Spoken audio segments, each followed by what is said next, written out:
ماہ مبارک رمضان وہ مہینہ ہے جس کے بارے میں رسول خدا صلی اللہ علیہ وآلہ وسلم نے خطبہ شعبانیہ میں فرمایا ہے، اس مہینے میں اپنے غرباء و مساکین کو صدقہ دو اور اپنے بزرگوں کا احترام اور اکرام کرو اور اپنے بچوں سے شفقت و مہربانی سے پیش آؤ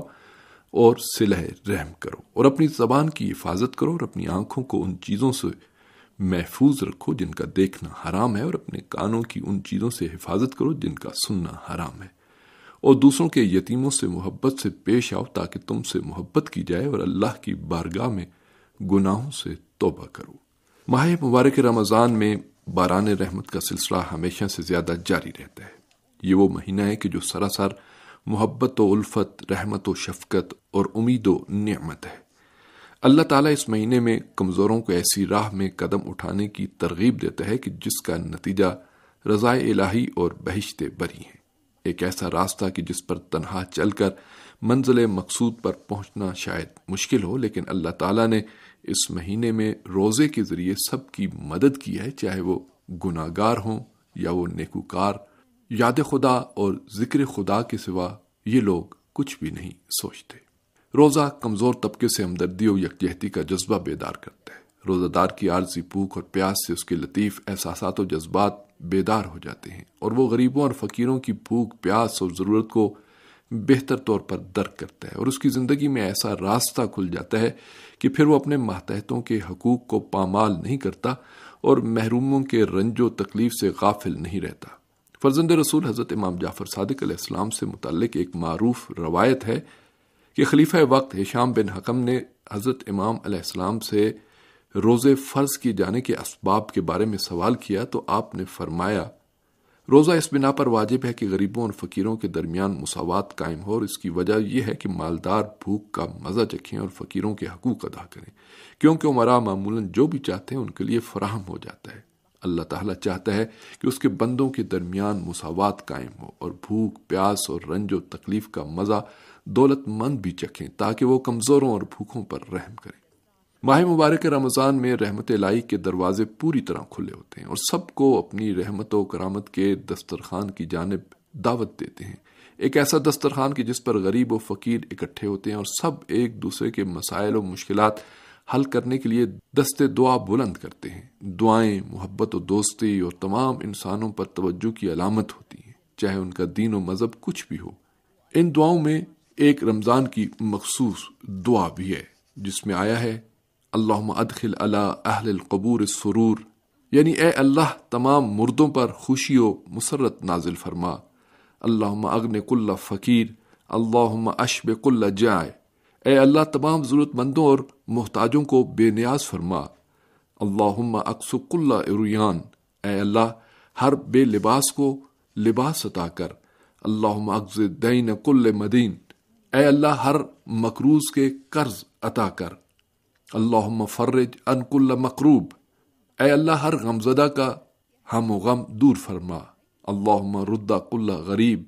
اے اللہ ہر پردیسی کو اس کے وطن واپس کر دے۔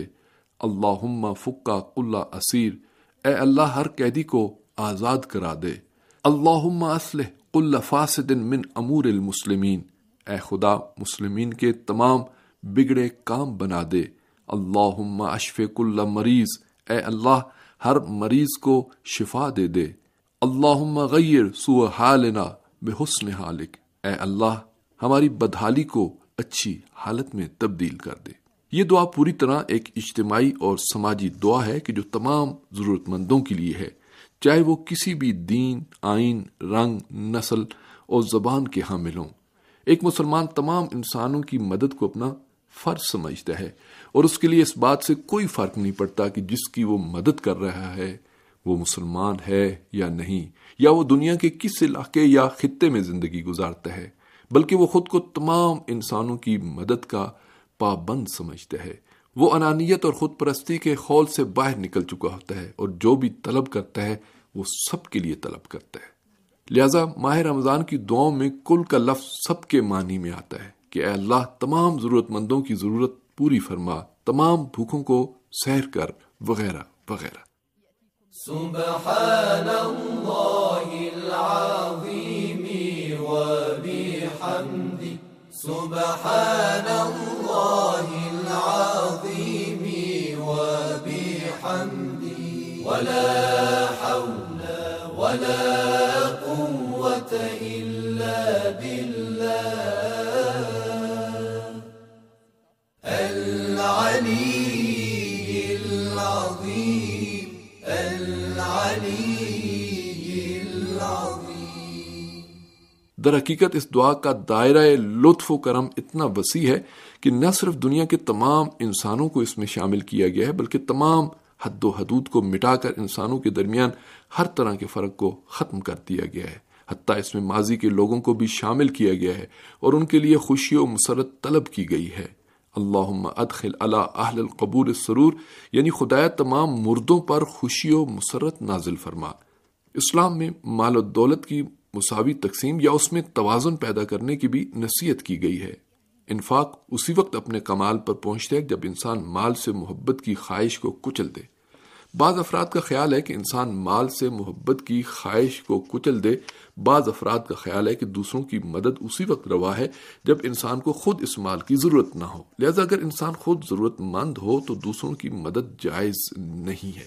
جبکہ حقیقی خیرین اور نیکوکاروں کی منزل پر پہنچنے کے لیے اسی مال اور شے سے انفاق کرنا چاہیے جن سے انسان دلچسپی اور محبت رکھتا ہو۔ چنانچہ سورہ آل عمران کی آیت نمبر 92 میں ارشاد ہوتا ہے، ہرگز حقیقی خیرین کی منزل پر نہیں پہنچو گے جب تک اس چیز سے انفاق نہ کرو جس سے محبت رکھتے ہو، یعنی دوسرے انسانوں سے اپنی ذات سے زیادہ محبت کرو اور جس مال سے محبت کرتے ہو اسی سے تحفہ دو۔ اسی اخلاقی روش کے تحت حضرت زہرا سلام اللہ علیہ نے اپنی شادی کی پہلی رات اسی چیز سے استفادہ کیا اور اپنی شادی کا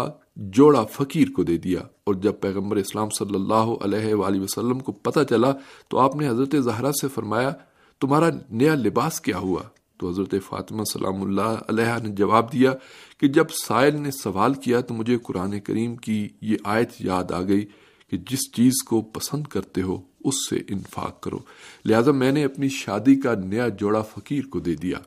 اسی روایت سے پتہ چلتا ہے کہ دین اسلام بے لباس کو لباس دینے اور محروموں کی ضروریات پوری کرنے کے سلسلے میں کیا حکم دیتا ہے اور کتنی ترغیب دلاتا ہے، جیسا کہ ہر نماز کے بعد اللہم اکسک اللہ اوریان والی دعا پڑھنے کی سفارش اور تلقین کی گئی ہے، یعنی اے اللہ تعالیٰ تمام بے لباسوں اور برہنہ افراد کو لباس عطا کر۔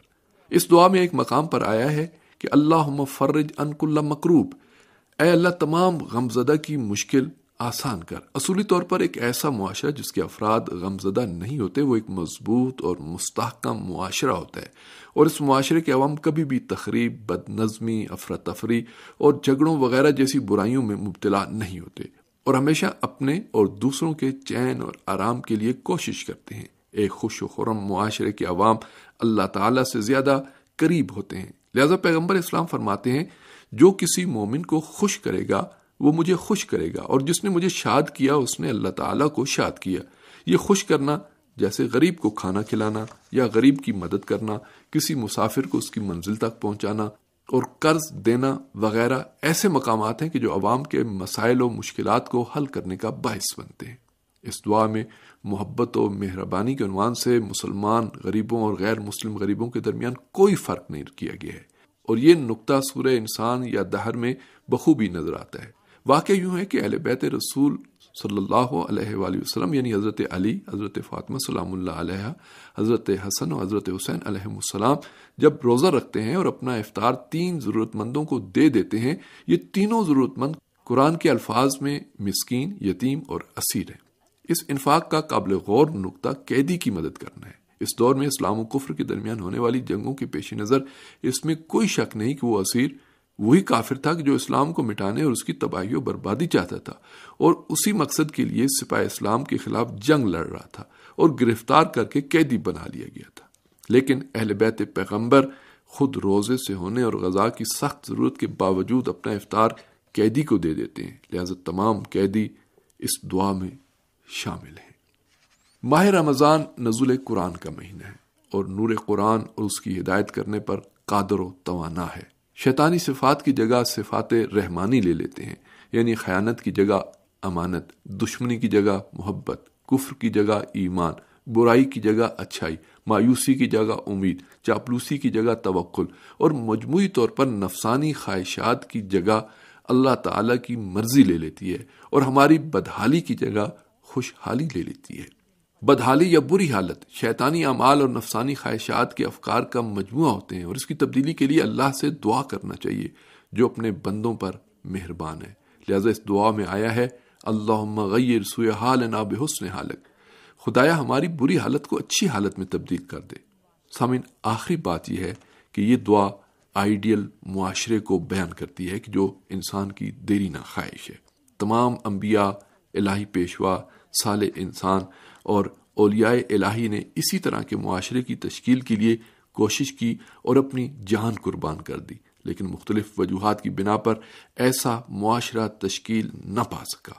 منجی عالم بشریت کے منتظرین کا خیال ہے کہ یہ دعا اور اس میں تمام فقیروں کو بے نیاز بنا دینے، تمام بھوکوں کو سیر کرنے، تمام برہنوں کو لباس دینے کی دعائیں وغیرہ صرف امام زمانہ کی حکومت میں ہی پوری ہوں گی، اور دعائے فرج در حقیقت منجی عالم بشریت حضرت امام مہدی اجل اللہ تعالی فرجہ شریف کے ظہور کی دعا ہے۔